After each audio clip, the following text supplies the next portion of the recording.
bien. Iba a preguntar yo cuántos están contentos de venir a adorar a Dios con calor. Aleluya, amén. No tanto, no tanto. Y con frío. Tranquilos, solo son veranos de 3 meses aquí, el resto es todo invierno. Gloria a Dios. ¿Cuántos se acuerdan de lo que compartimos la semana pasada? Un poquito solo, del texto bíblico. De la importancia de comer. Amén. No me gusta, luego hacer un vídeo para YouTube queda muy feo. Promocionamos a la Limerca.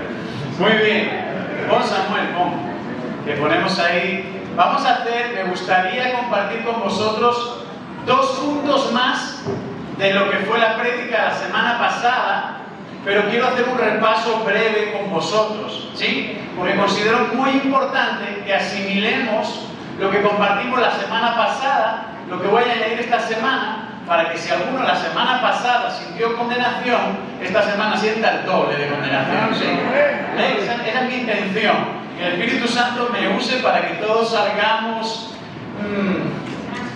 transformados. Bien, ayuda idónea. Debe de otra palabra, ella me conoce. Muy bien.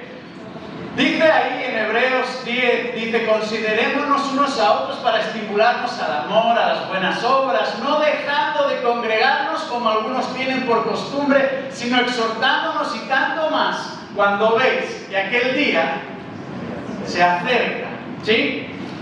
Aquel día se acerca. Y vimos cómo Jesús con sus discípulos les daba una serie de indicaciones de lo que sucedería. Les preguntó en un momento determinado, dice, la gente dice esto de mí, pero vosotros ¿quién decís que soy?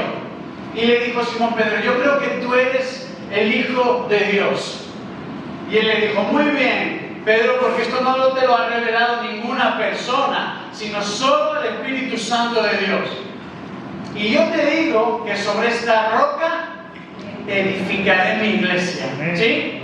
Y vimos cómo Jesús se había empeñado en edificar la iglesia.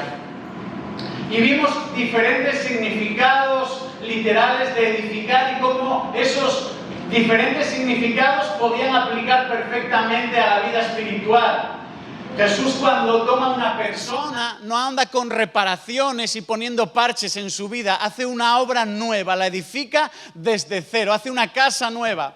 También vimos cómo fundar algo inmaterial era también como una idea, un proyecto y también tiene que ver con el Evangelio, porque el Evangelio nace de la idea más preciosa del corazón de Dios. Y también inspirar a alguien en valores religiosos y ahí identificamos cómo la palabra no tenía que tener una connotación negativa, sino algo bueno. Inspirar a alguien en la religión evangélica es algo bueno, más hoy en día que estamos tan en la televisión continuamente y somos casi el demonio con los cuernos y el rabito, ¿sí? Entonces no somos mala gente los evangélicos, aunque se empeñen en decir lo contrario a veces.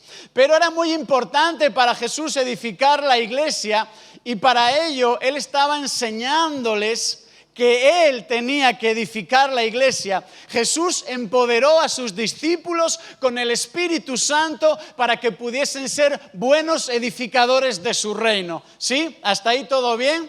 Y Jesús en Mateo 28 le dijo, id y haced discípulos a todas las naciones, bautizándolos, enseñándoles para que guarden todas estas cosas, etcétera, etcétera, etcétera. Así que todos esos significados dijimos que los podíamos aplicar al 100%. Cuando Jesús habló de edificar la iglesia, preguntamos con qué se podía edificar una casa. ¿Y recordáis cuál era la respuesta más correcta? No, materiales no, ya dijimos que no. Con la voluntad, con el deseo. Dijimos que podíamos tener materiales, dijimos que podíamos tener herramientas para edificar una casa física, literalmente, incluso reconstruirla. Pero si no teníamos la voluntad de hacerlo, difícilmente se va a reconstruir la casa sola, ¿verdad? Así que tenemos que tener la voluntad de edificar. Pero para edificar y para ser edificado, uno tiene que sí o sí, ¿qué creéis? Tiene que sí o sí congregarse.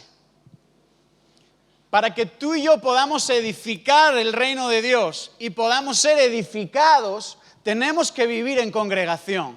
Tenemos que vivir en comunidad, tenemos que vivir fortalecidos en el grupo de la iglesia. Sin eso, nada sucederá. Cuando hablábamos del primer versículo, hablaba de no dejar de congregarse. Y vimos 3 puntos principales. El primero era que me congrego porque necesito a Dios. Y ahí vimos cómo el Señor nos enseñaba que podíamos ver a Dios mismo a través de su iglesia. Y aprendimos algo importante sobre todo, y es que cuando íbamos a los textos originales en el griego, veíamos que a veces las palabras cambian de cómo nosotros las tenemos en nuestra Biblia. Y vimos cómo lo de no dejando de congregaros era más acertado decir no desertando de reuniros. Y vimos también que la palabra desertar tiene una connotación fuerte. Cuando hablábamos de desertar, hablábamos de alguien que es un traidor. Alguien que da la espalda a los principios y a los valores que se le presumía, dijo que había de abrazar para toda su vida. Es decir, que todo eso era algo malo si nosotros dejábamos de reunirnos, era como que éramos desertores. Así que cada vez que no veníamos a congregarnos, desertábamos de la fe.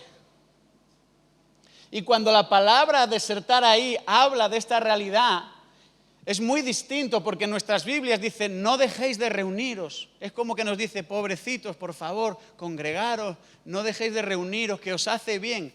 Pero la realidad de los originales nos decía no desertes, no seas un traidor, no vendas a la iglesia del Señor.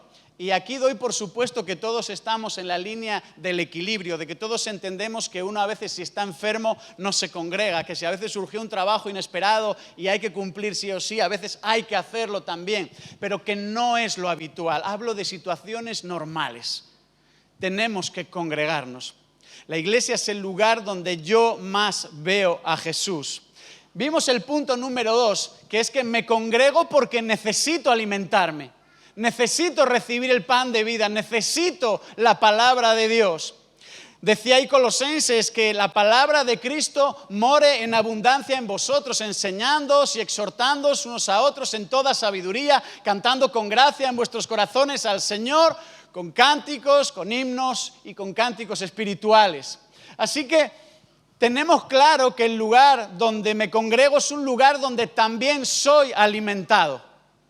Y tengo que venir a la iglesia para alimentarme. Es obligatorio venir a la iglesia para alimentarse. No solo el domingo tenemos los estudios bíblicos. Veis que estamos en un nuevo paradigma en la iglesia. Estamos incluyendo muchas cosas porque ya somos un número que es difícil pastorear en grande. Pero por eso necesitamos venir a congregarnos para alimentarnos.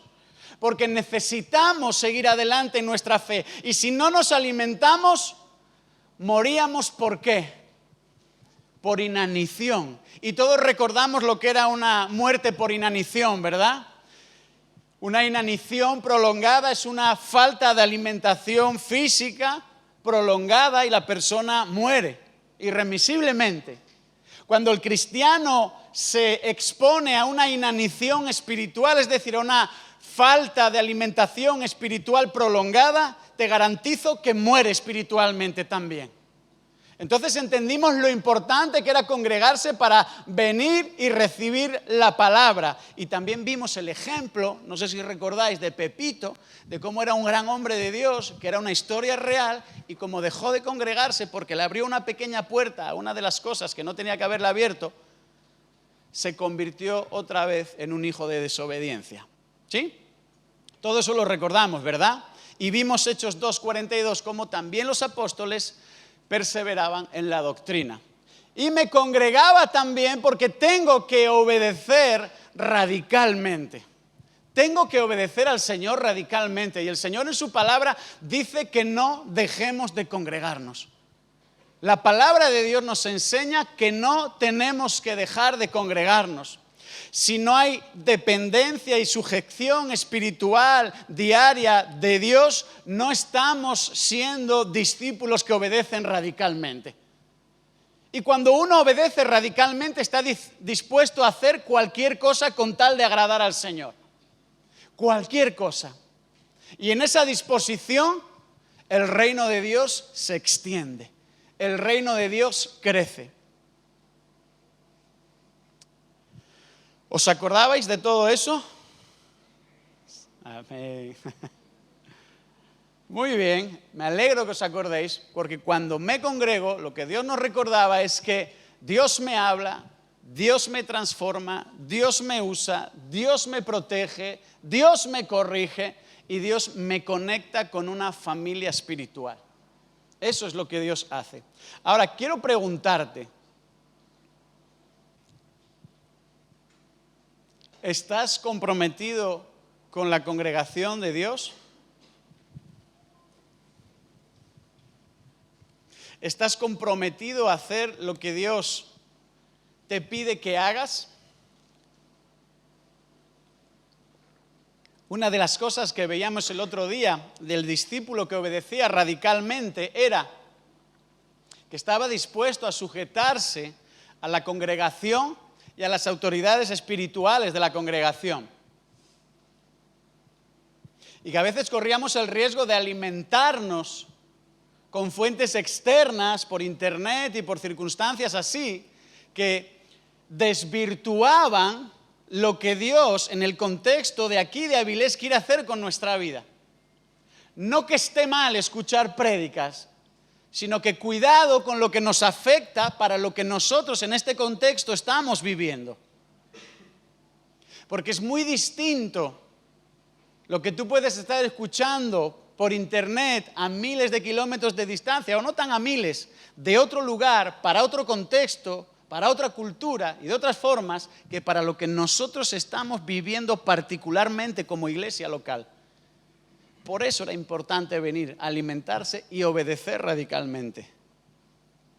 Un discípulo radical sacrifica todo. Un discípulo radical de Jesús no le importa dónde el Señor lo llama, siempre está dispuesto y disponible para hacer la obra de Dios. No pone sus propias condiciones, no habla sus propias palabras, no establece sus propias metas ni sus propios deseos.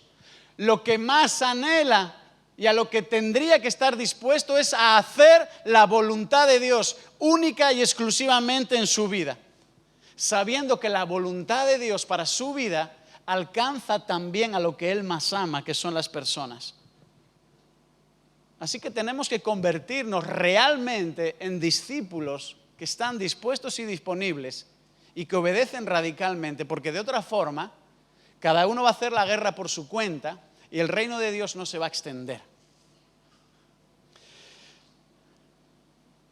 Si quiero añadirle un poco la parte 2, y voy al punto 4 que no vimos el otro día, del por qué me congrego en el grupo grande porque me recuerda de dónde Dios me sacó.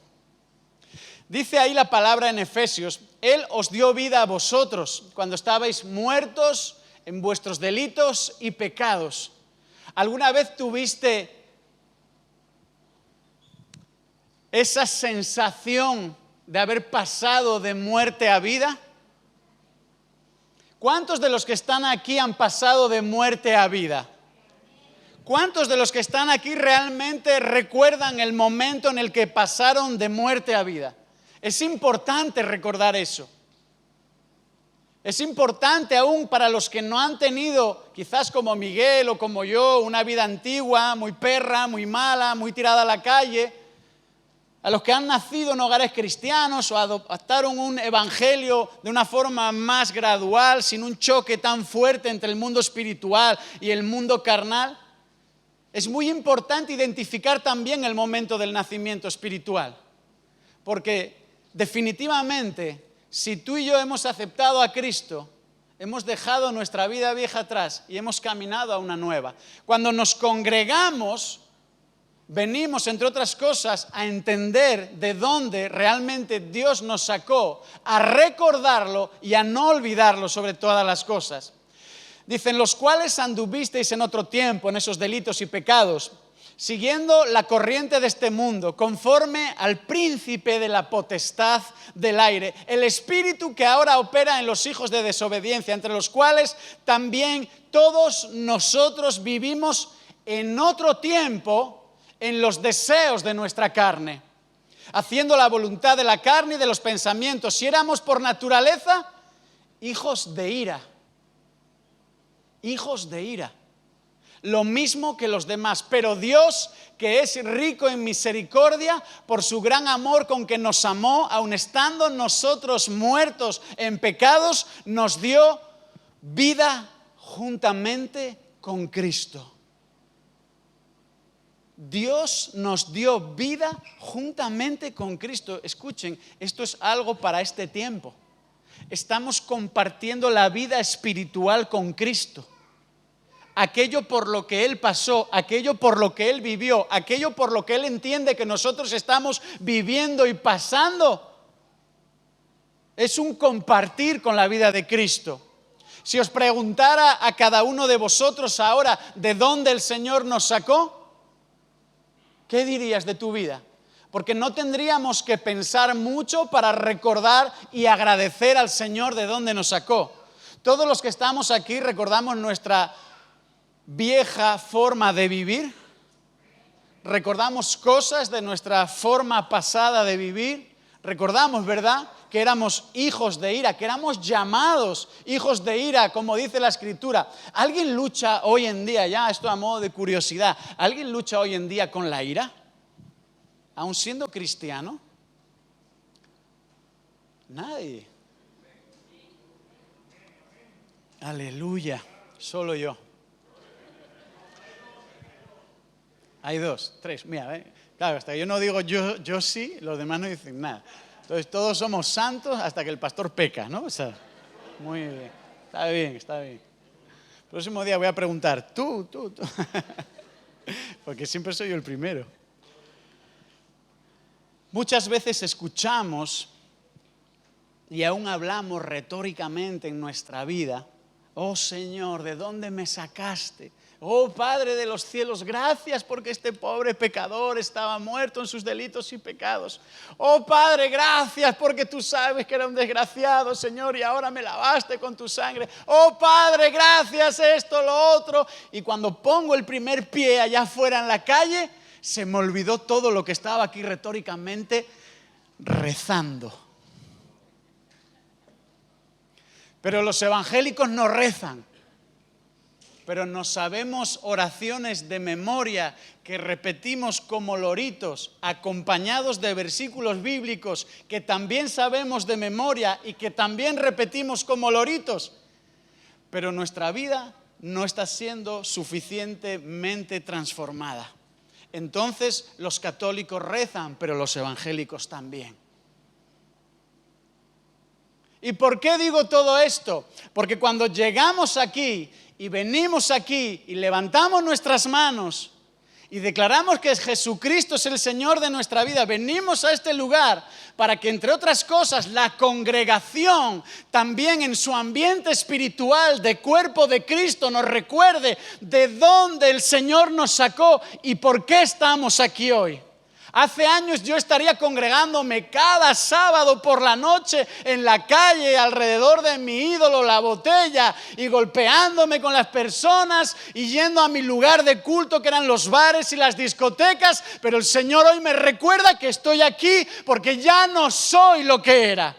¿Y dónde estás tú? Es lo que te quiero preguntar a ti. ¿Dónde estás tú hoy? Porque el Señor lo que más quiere es que recordemos de dónde nos sacó para que nuestras pisadas no vuelvan atrás. Por eso es importante congregarse, porque en la congregación, en medio de la congregación de los santos, el Señor nos recuerda esas cosas, no a modo de herirnos, no a modo de ensoberbecerse Él cada día más sobre nuestra vida y hacernos sentir gusanos, sino para que cada día recordemos más que su gloria nos sacó a nosotros del hoyo del pecado, hermanos. Por eso es importante congregarse, por eso es importante venir a la iglesia, por eso es importante poner en valor el momento de la congregación, el momento de reunirse, el momento de encontrarme con mi familia espiritual. Esa es la realidad, o una de ellas. Todos recordamos de dónde nos saca el Señor. El corazón nuestro, mi corazón, tiene siempre que vengo a la congregación que responder con gratitud, con adoración y con el deseo de permanecer siempre junto al pueblo de Dios. Todos tenemos semanas malas, todos tenemos días malos, todos tenemos un montón de cosas malas que nos están diciendo, mejor me quedo, mejor descanso, mejor no me congrego, mejor ya iré la semana que viene. Señor, tú sabes lo agotadísimo que estoy. Y ya vemos que a veces, por una vez, quizá no pase nada. Pero como empecemos a tomar la costumbre de dejar de congregarnos, quizá volvemos atrás, como Pepito. El lugar donde me congrego, actúa la iglesia como un agente depurador espiritual sobre mi vida. La iglesia es el lugar al cual yo voy a congregarme, pero también voy a congregarme para ser transformado mediante lo que sucede allí en la adoración bíblica, en la intercesión de los santos los unos por los otros, en el compañerismo, en el abrazo del amor, en el consuelo, en el cuidado, en la guía, en el consejo, en todas las cosas. Por eso es importante venir, porque ahí el Señor me trata de cómo vengo, de mi vida pasada, y no me permite olvidarme de dónde Dios me sacó. Esa es la realidad. ¿Todos saben lo que es una autopsia aquí? Está sonando algo así como afuera. ¿Están celebrando ya hoy algo?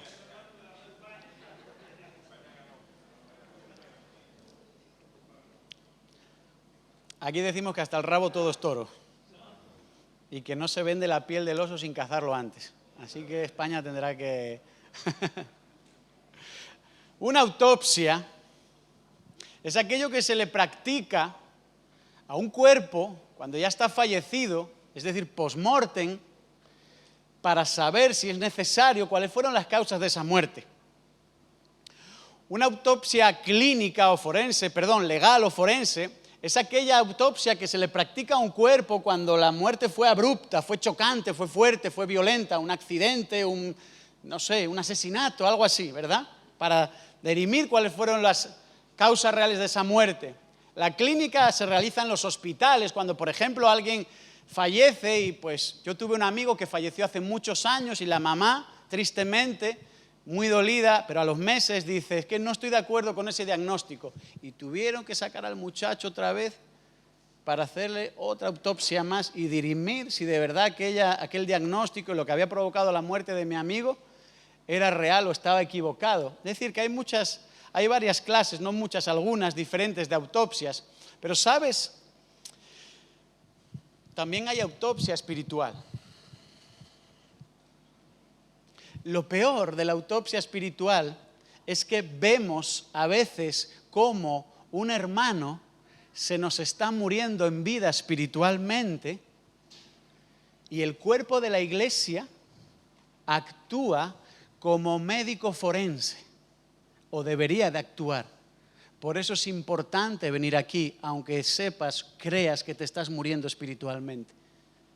Porque dentro del cuerpo de la iglesia opera el Señor de la iglesia. Y a través del cuerpo de la iglesia, tú te vas a dar cuenta de cómo están siempre tus constantes vitales, espirituales, tu condición espiritual. Cómo te estás viviendo la vida cristiana. Entonces tenemos una gran ventaja, que podemos practicar esa autopsia espiritual antes de que alguien muera espiritualmente. Y eso no lo hace solo un pastor o dos pastores, lo hace el cuerpo de Cristo. Porque todos tenemos que actuar como sacerdotes de esta casa. Por eso estamos abriendo tantos hogares, por eso estamos abriendo tanto espacio para que todos congreguemos en la semana, sea más fácil y toda la iglesia esté a una, como un solo cuerpo. Es importante detectar todas estas situaciones. ¿Debo congregarme para no olvidar nunca de dónde Dios me sacó y ser tratado por el Espíritu Santo a través del cuerpo de Cristo.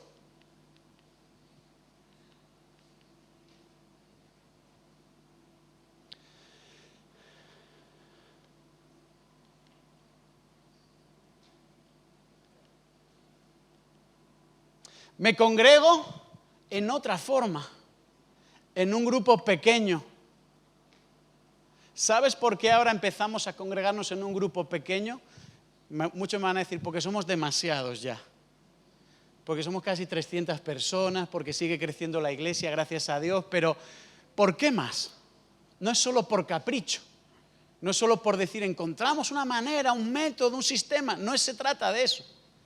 Se trata de que tenemos que hacer la obra de Dios. Por eso tenemos que encontrar el molde y que la iglesia se adecúe a aquello que Dios está demandando para este tiempo.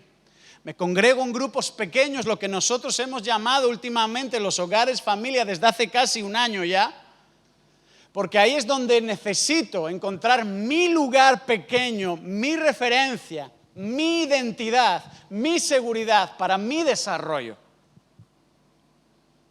¿Visteis que tomamos decisiones drásticas en los últimos meses, que cancelamos reuniones de oración y de estudio bíblico que por años habíamos tenido desde la fundación de la iglesia con los primeros pastores hasta hoy, por años, en un mismo día, en un mismo horario? Hicimos cambios y las cosas van menguando. Y cuando tú vienes ahora un miércoles decimos, qué poquito, si antes éramos reunidos casi 70 para orar. Y ahora somos 8 o 10, porque todos los demás, más de 100 personas, ya están ubicadas en hogares, familias, haciendo la obra de Dios para su desarrollo personal y para que otros conozcan a Cristo. La palabra de Dios nos enseña en Hechos 2:46 y 5:42 que perseveraban unánimes cada día en el templo y en las casas.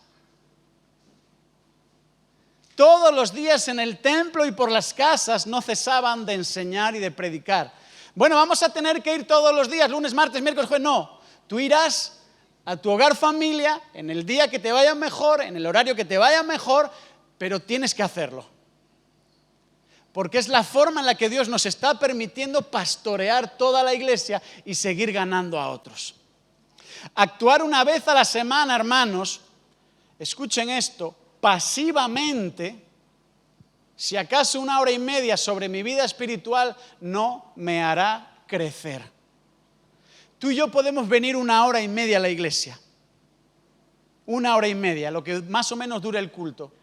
Pero si nos conformamos a eso, si eso va a ser todo nuestro alimento espiritual, si eso va a ser todo lo que yo voy a congregarme, si eso va a ser toda la misión que yo voy a hacer para Dios, estás perdido.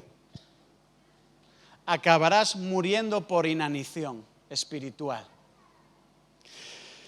Miren, en la iglesia primitiva hacían las siguientes cosas, hacían la obra de Dios.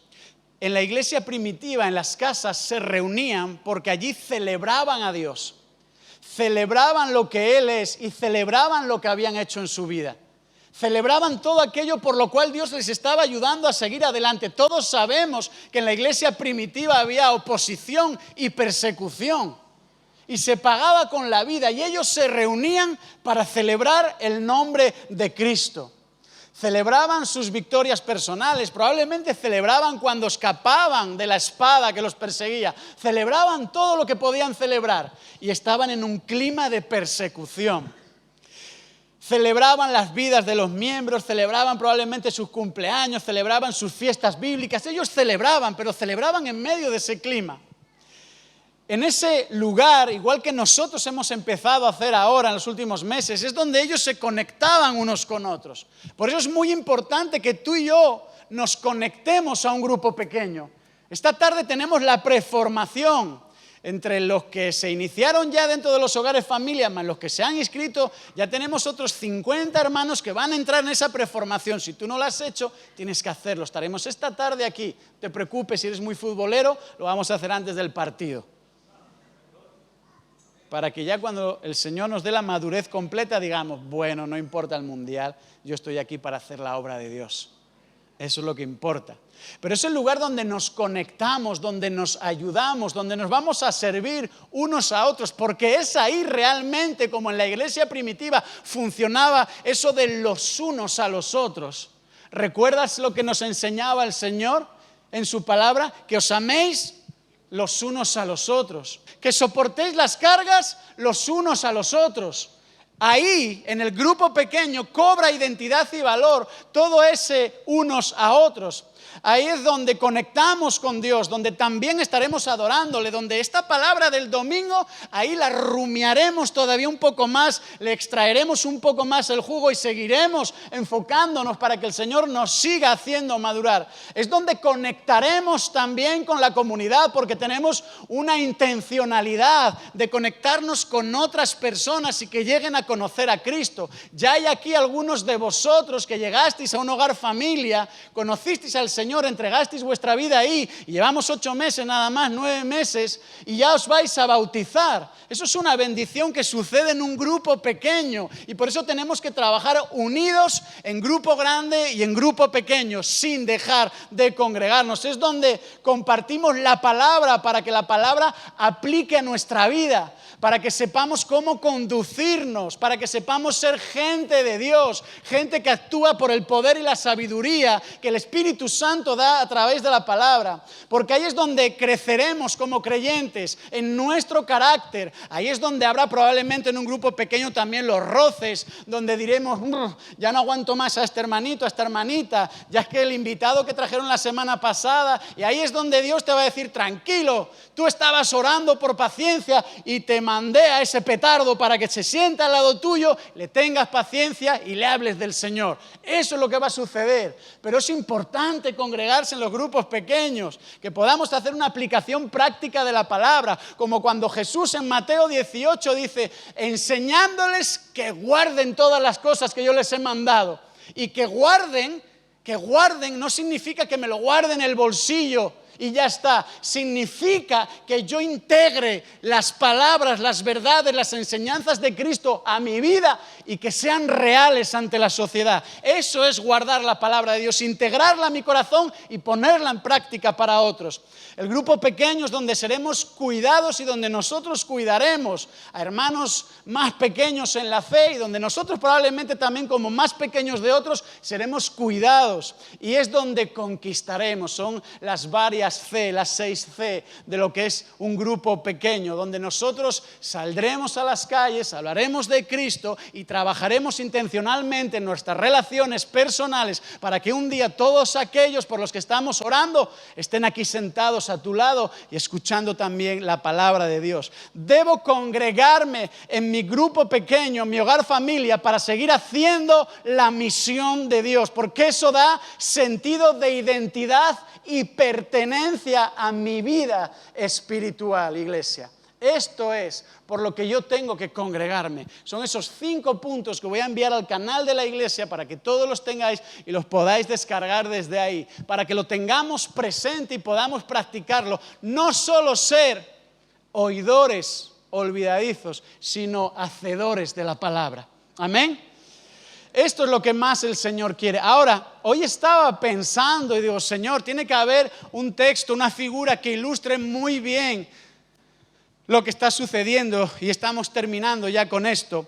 Quizás hay una figura bíblica que nos guía, que nos hace entender, que nos hace ver la realidad de dónde estábamos caminando nosotros y hasta dónde el Señor nos llevó.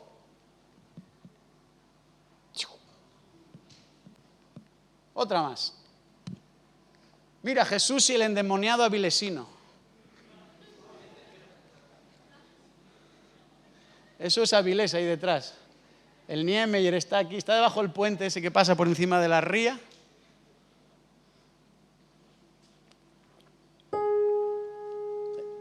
Entonces vinieron a la región de los avilesinos, que está frente al mar Cantábrico, y cuando llegó Jesús a tierra, le salió al encuentro un hombre de la ciudad que tenía demonios desde hacía mucho tiempo.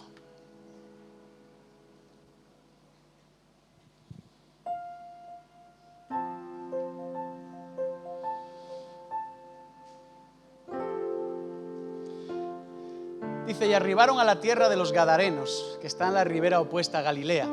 Al llegar él a tierra, vino a su encuentro un hombre de la ciudad, endemoniado desde hacía mucho tiempo.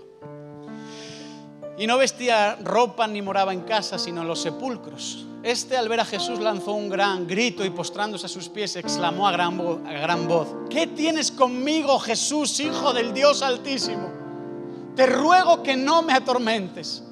Porque mandaba al espíritu inmundo que saliese del hombre, pues hacía mucho tiempo que se había apoderado de él y le ataban con cadenas y grillos, pero rompiendo las cadenas era impelido por el demonio a los desiertos.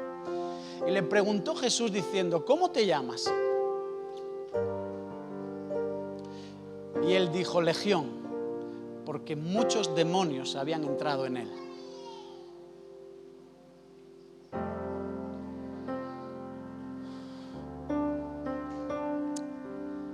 Y le rogaban que no lo mandase ir al abismo. Había allí un hato de muchos cerdos que pacían en el monte y le rogaron que lo dejase entrar en ellos y les dio permiso. Y los demonios salidos del hombre entraron en los cerdos y el hato se precipitó por un despeñadero al lago y se ahogó.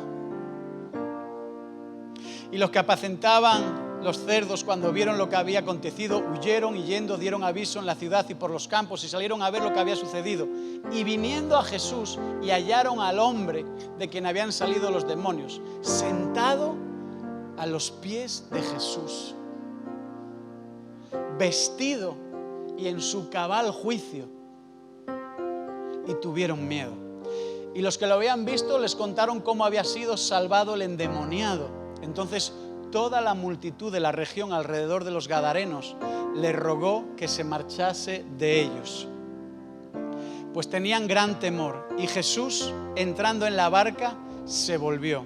Y el hombre de quien habían salido los demonios le rogaba que le dejase estar con él. Pero Jesús lo despidió diciendo: vuélvete a tu casa.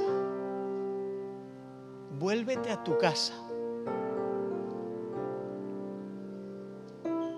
Y cuenta cuán grandes cosas ha hecho Dios contigo. Y él se fue, publicando por toda la ciudad cuán grandes cosas había hecho Jesús con él.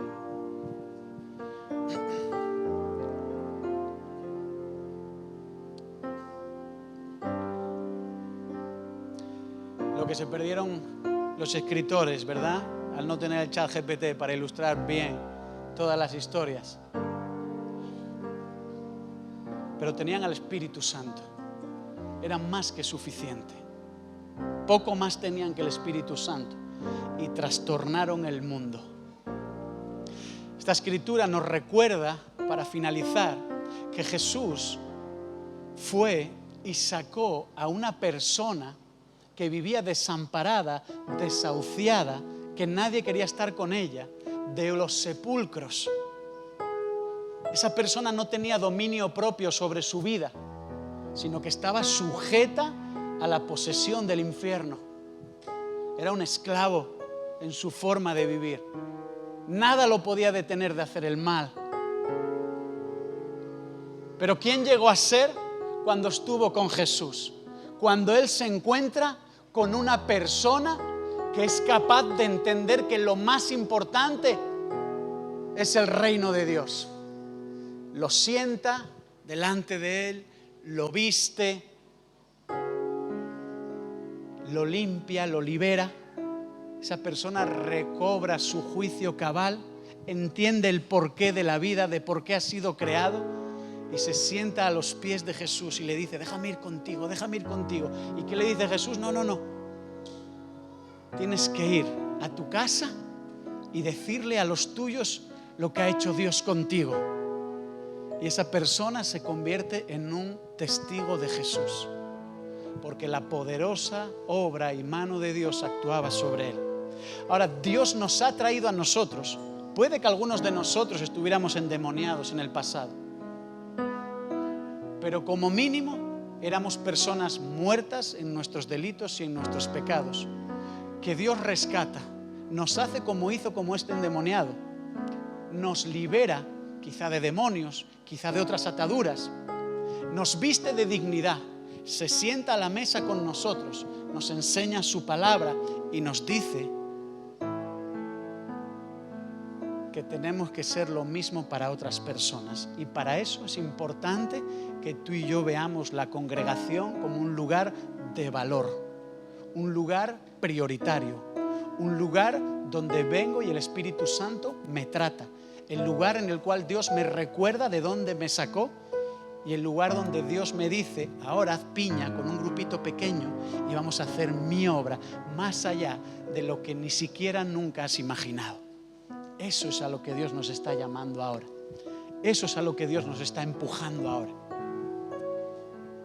Así que quiero invitarte a que, si todavía no te has enterado, que lo dudo, pero si no te has sumado todavía a la visión de la iglesia y a lo que estamos iniciando, que hoy en esta tarde seas el día en el que tú te sumas y empezamos a hacer una nueva forma de hacer iglesia juntos. Que las cosas viejas pasaron, que todas son hechas nuevas y que el lugar donde tú y yo tenemos que estar es aquí, ocasionalmente, pero sobre todo allí afuera, donde hay muchos endemoniados, gadarenos o avilesinos, llámale como quieras, pero hay muchas de esas personas allá afuera necesitando todavía de la iglesia del Señor. Yo creo que puedo ser una de esas personas y Dios me puede usar. ¿Tú lo crees para tu vida?